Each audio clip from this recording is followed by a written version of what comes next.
Okay, I've got to go somewhere, but this just kind of came to me and it opened up into everything here. So I'm gonna take the time before I go and upload this little video. When I come back, I urge you to watch the next video that I upload in the little series I'm working on. You just you're just gonna have to witness it. And at the same time, I want you to know that I am still just waiting to upload part 9 of Year Guides. I'm hoping that more of the numbers will catch up, more of the viewers, so people can be better in the understanding and not to have all these videos kind of come over top of that and they lose that in the mix. It's such an important series, the very ending of this series, culminating with everything else. Just got to see it. So for now, I'm going to do this little video right here. Now we're talking about something that's coming, this destruction I call the second cup. It's known as the Millstone, Revelation chapter 18, verse 21-22. Revelation chapter 8, verse 8. It's known as that fire from the sky. Revelation chapter 13, verse 13. It's also the fire from the sky. We get a lot of fire coming from the sky, supposedly from this God and his vengeance against sinners.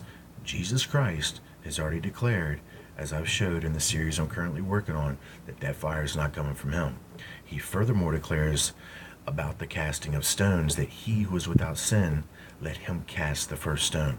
We know that Ephraim is the stone thrower in this instance, and they're going to be throwing this stone from the moon.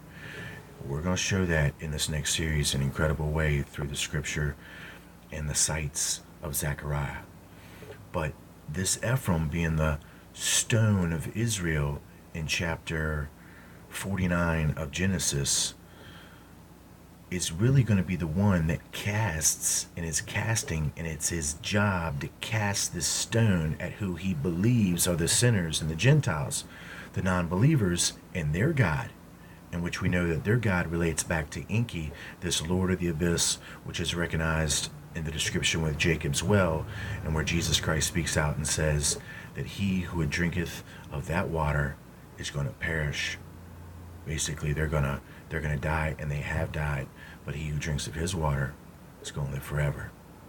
So over and over and over and over again, we get this vengeful, ancient, wrathful deity that Jesus Christ is speaking out against and even revealing in parable what the exact plans are. We're going to see here that these stone throwers at sinners, and you can read the fullness of it in Isaiah chapter 34, basically this house of Ephraim is going to throw this great millstone, the greatest stone of all. And we know that the millstone is associated with asteroids and or meteors. Now the point that I'm trying to get at is watch how all of this fulfills before your eyes with everything I've been teaching for almost 2 years now on this channel. And it's been right here with these words that I've probably said over 1,000 times on this channel at least. And I finally realize it. We've got asteroid. Let's take the word asteroid and see all of the amazing, non-coincidental, complete reflections of the truth, manifestations of the truth right here. The asteroid, if we just simply said asteroid, we get Ashtar, Ashtar, Ashtar, Ashtar, Ashtar, and then we've got Ashtar goes to Ashtoreth, and then Ashtoreth is Ishtar, the Babylonian queen of heaven. She's associated also with one of her chief symbolisms that concerns the moon, but in a particular way. It's a variable of her association with the moon that we're talking about here. But in connection with these asteroids coming from the sky, the fire from the sky, the fire from the heaven, this is the heavens in which it comes from. So Ishtaroid, Ishtaroid is right there within the mix. Everything from this fire from the sky as it's being associated with this Ishtar, which is in quoted in Scripture as being the very mother of Israel. We know that Israel is named Ephraim, and that Hosea chapter 9, verse 13 clarifies that Ephraim is going to be planted in a pleasant place, the moon, while it brings its children to the murderer, and then the murderer is going to be represented with these asteroids and or meteors. So the murderer is going to be the meat eater. That's right. And remember, the serpent is supposed to eat the dust all the days of his life. And then Jesus Christ said, labor not for that meat which perisheth. There's the serpent in relationship with the Ouroboros, but we also understand its relationship that it has with the Sinai Peninsula. And there's the serpent with its gaping mouth open, eating the dust of the wilderness, the desert, in association now with the monatomic gold, the elixir of life that the serpent is basically all wound up about. So now, if we move down, we go from Ishtaroid, all this Ishtar, even the connection with the moon coming from the heavens, and then we have Ass pulled right out of it. Ass, if we go to Ass, we understand the connection with the donkeys, which is the Don Keys. We understand these donkeys are the onagers of Job chapter 24, these wild asses that can only come into the cities after they've been laid waste. The waste equals the wilderness. In other words, the need to create this world as a wilderness so that they themselves can prosper and enter therein.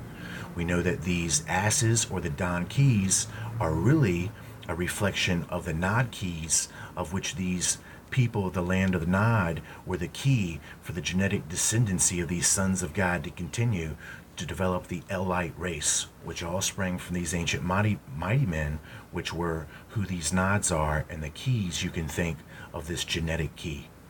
So now the mighty men all stem perfectly from these asses, from the asteroid, come right on down to the next connection in asteroid, which you would see the word steroid. And steroid most certainly is associated with mighty men, not all mighty men, some mighty men who seek a shortcut and a crooked path, a cheated way for supposedly their goal or their gain.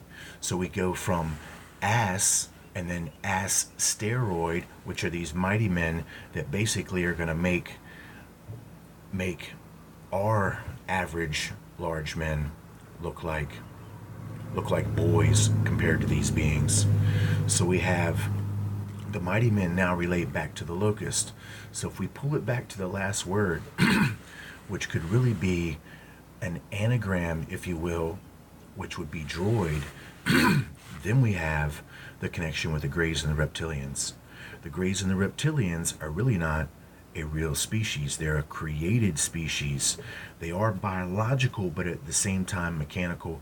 They are droids. They've been created as a part of the deception, in which they will come first before these mighty men do, to deceive everybody, to make you think that they're the locust.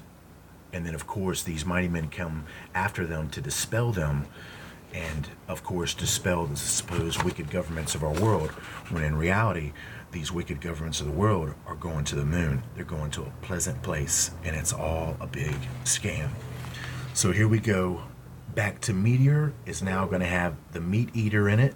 And then we know that Judges chapter 14, verse 14, Samson's riddle, talking about this, out of the mouth of the eater shall come forth meat.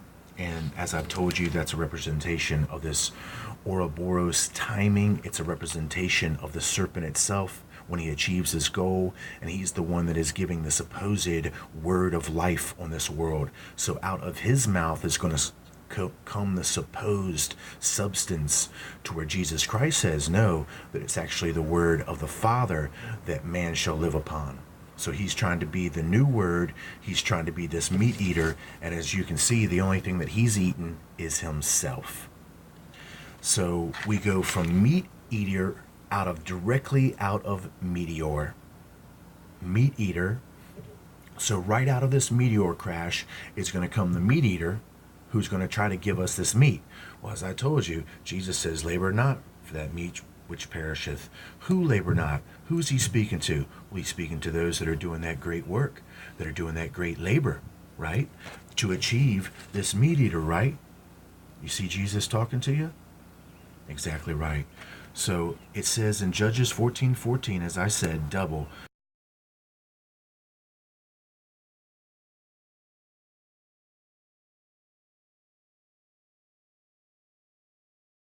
Last part before I gotta go, we get Meteor, and we can just simply see Meteor, and then think about that popular symbol now for Monster Energy drink, which is really the beast, and then that's exactly what he does. He's that tear. He's planning on tearing and ripping in pieces.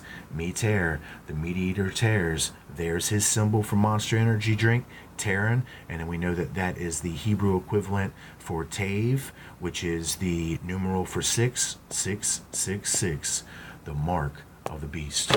I'll be back.